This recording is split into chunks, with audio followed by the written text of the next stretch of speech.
5 days after being left alone in a wedding dress at a lonely train station, Lydia Harper would hear a small voice ask the strangest question of her life, a question that would change everything she thought she knew about love, pride, and second chances. When Lydia first stepped onto the creaking wooden platform of Red Hollow Station in Montana, she had believed she was walking into the beginning of her future, not the quiet ruin of her hopes. Her white dress had been pressed carefully the night before. Her small carpet bag held everything she owned, and in her gloved hand, she carried the letter that had convinced her to travel across half the country. The letter had been written in a confident hand by a man named Daniel Whitaker, a rancher who claimed to own a large spread of land north of town, and who promised Lydia a life filled with dignity, work, and companionship. Back in Boston, Lydia had grown tired of pitying glances and whispered judgments about an unmarried woman approaching 30 with no prospects. And when Daniel's letters began arriving, filled with kindness and promises of a new life in the West, she believed that perhaps fortune had finally decided to smile at her. But the man who was supposed to meet her train never came. The first day she waited calmly, sitting upright on the bench beside the station doors, certain that some small delay had kept him away. On the second day, she began watching every train that rolled into the station with a tightening in her chest. By the third day, the town had started to notice the lonely bride sitting beneath the station sign, and whispers followed her like dust in the wind. On the morning of the fifth day, the truth finally arrived in the quiet voice of the station clerk, an older man named Walter Boone, whose weathered face carried the kind of sympathy Lydia wished she did not need. He approached her slowly, hat in hand, and told her that he had wired the nearest towns asking about Daniel Whitaker and the ranch he claimed to own, and every reply had come back the same. No such man, no such ranch, nothing but empty promises and a clever trick that had likely been played on other women before her. The words settled heavily in Lydia's chest, but she did not cry. Instead, she simply folded the letter again and stared out across the endless stretch of prairie beyond the tracks, where the sky seemed too wide and bright to care about one foolish woman who had believed a stranger's promises. Walter Boone shifted awkwardly beside her and finally cleared his throat. "Miss Harper," he said gently, "the eastbound train comes through this afternoon. I could speak with the conductor about getting you a ticket home. Sometimes the railroad shows mercy in situations like this." Lydia lifted her chin at once, because the thought of returning to Boston felt worse than the humiliation she was already enduring. She could already hear the quiet voices of neighbors and distant relatives repeating the story with pitying smiles.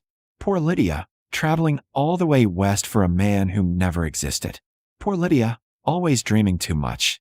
"I'm not going back," she said quietly, though her stomach felt hollow from 2 days without a proper meal. Walter Boone studied her for a long moment, then slipped a silver coin from his vest pocket and set it on the bench beside her. "There's a boarding house 2 streets over run by Mrs. Calloway," he said. "Clean place. Good people." The coin shone brightly in the sunlight, and Lydia hated how much she needed it. She touched the nearly empty purse at her hip and forced herself to speak with dignity. "Thank you, but I have money," she lied. Walter did not argue. He simply nodded once and walked back toward the station office, leaving the coin beside her anyway. Lydia sat there watching the wind move through the tall grass until the quiet sound of small boots tapping on the wooden platform made her turn around. A little girl stood a few feet away studying her with open curiosity. She was perhaps 7 or 8 years old, with tangled brown hair and a faded dress that had been patched at least twice, and the boots on her feet were clearly too large, as though they had belonged to someone older. "You're the bride everyone's talking about," the girl said without hesitation. Lydia felt heat creep into her cheeks, but forced a calm expression. "I was supposed to be," she replied. The girl tilted her head thoughtfully, examining Lydia the way a person might inspect a broken object to see if it could still be fixed. "You've been here 5 days," the child continued. "Mr. Boone says you're waiting for a man who ain't coming." Lydia tried to sound stern, though her voice came out tired. "And what business is that of yours?" The girl shrugged, stepping closer with the fearless confidence of a child who had not yet learned to fear strangers. "None, I guess," she admitted. "But you look lonely." The honesty of the remark struck Lydia harder than any insult could have. She looked away toward the empty tracks again before asking softly, "What's her name?" "Emma Carter."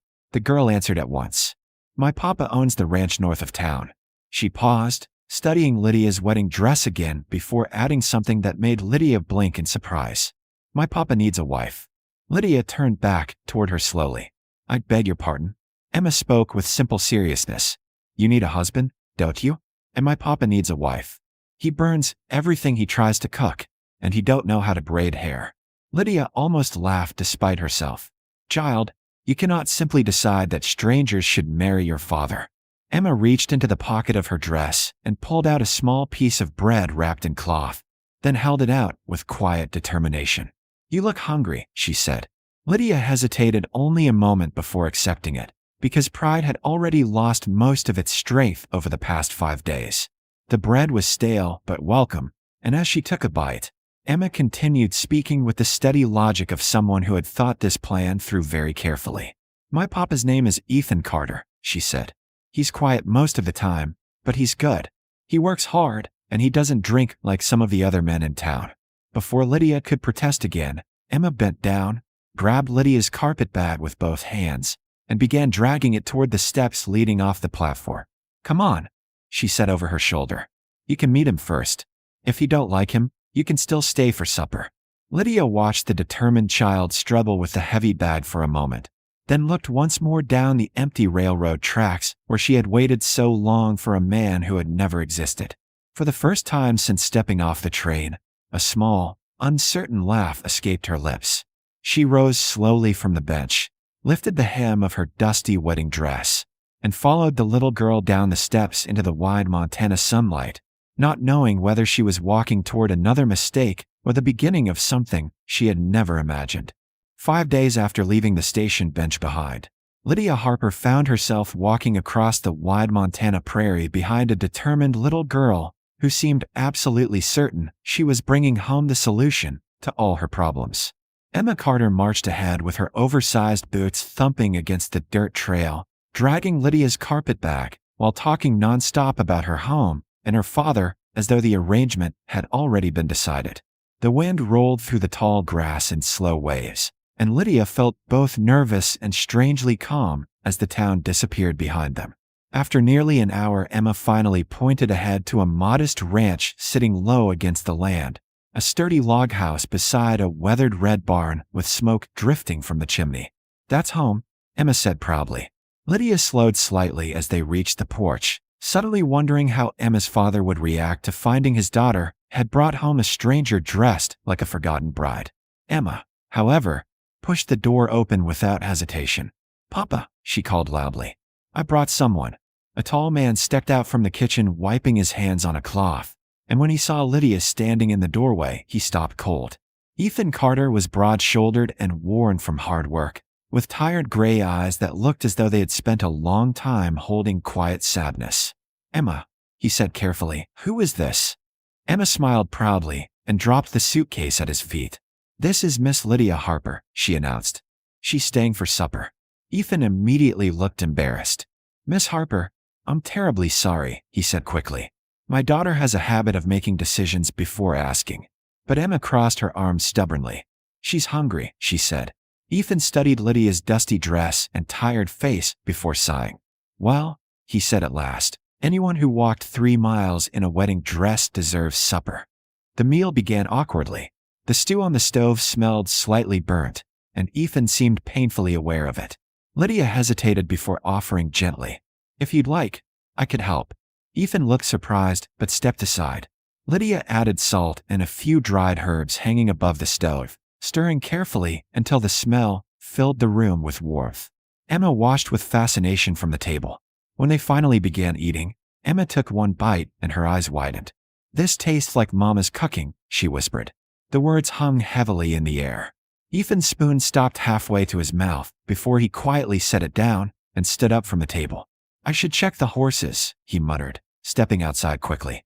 Emma looked worried. I didn't mean to make him sad, she said softly. Lydia gently squeezed the girl's hand. You didn't do anything wrong. Later, Emma explained that her mother had died 2 winters earlier, leaving Ethan to run the ranch alone while raising his daughter. Since then, the house had grown quiet and lonely. As evening fell, Dark clouds rolled across the sky and thunder echoed over the prairie. Ethan returned from the barn and glanced toward Lydia. "Storm's coming," he said. "You can't walk back to town tonight." Emma brightened instantly. "You can stay in Mama's old room," she said hopefully. Ethan nodded once. "Just for the night." The storm arrived with fierce wind and rain rattling the windows. And as Lydia lay beneath a heavy quilt listening to the unfamiliar sounds of the ranch, she realized something surprising. For the first time in days, she was no longer thinking about the empty train station or the man who had never existed. Instead, she was thinking about the small, brave girl who had offered her bread, the quiet rancher who didn't know how to accept help, and the strange feeling that perhaps the wrong train had brought her exactly where she needed to be. By morning, the storm had passed, leaving the ranch washed clean under bright sunlight, but Lydia Harper still felt uncertain about where she belonged. She had only meant to stay one night, yet something about the quiet house and the determined little girl made it difficult to leave. When she stepped into the kitchen, she found Ethan Carter struggling over a pan of eggs while Emma sat at the table giggling at the smoke rising from the stove. Ethan looked up awkwardly when Lydia entered. "Morning," he muttered, clearly unsure how to behave with a guest in his home. Lydia smiled softly and stepped forward. "May I?" she asked, taking the pan before he could protest. Within minutes, breakfast was saved, and Emma clapped happily as if a miracle had just happened. The simple moment filled the house with a warmth it had not felt in a long time.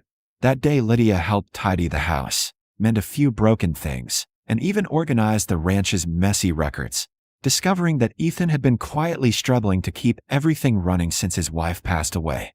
By evening, Emma followed Lydia everywhere like a shadow, asking questions and laughing more than Ethan had heard her laugh in months. When Lydia finally packed her small bag to leave, Emma's face fell. "You don't have to go," she said quietly. Ethan stood beside the doorway, his expression thoughtful and unsure. Lydia looked around the little house, remembering the empty station bench and the man who had never come. Then she looked at Emma's hopeful eyes and Ethan's quiet kindness. "Maybe," she said slowly, "I could stay a little longer and help around the ranch." Emma threw her arms around Lydia immediately, nearly knocking her over with excitement. Ethan gave a small nod, relief softening his tired face. Days turned into weeks, and the lonely ranch slowly became a home again. Lydia helped run the household. Emma filled the rooms with laughter, and Ethan began speaking more, his quiet heart slowly opening again. One evening, as the sun set across the golden prairie, Emma looked at them both and asked the same question that had started everything. "So, are you going to marry my papa or not?"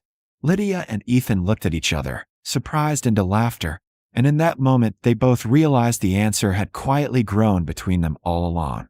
The bride who had once been abandoned at a train station had finally found something real, a home, a family, and a future she had never expected, all because one brave little girl believed that lonely hearts sometimes just needed to find each other.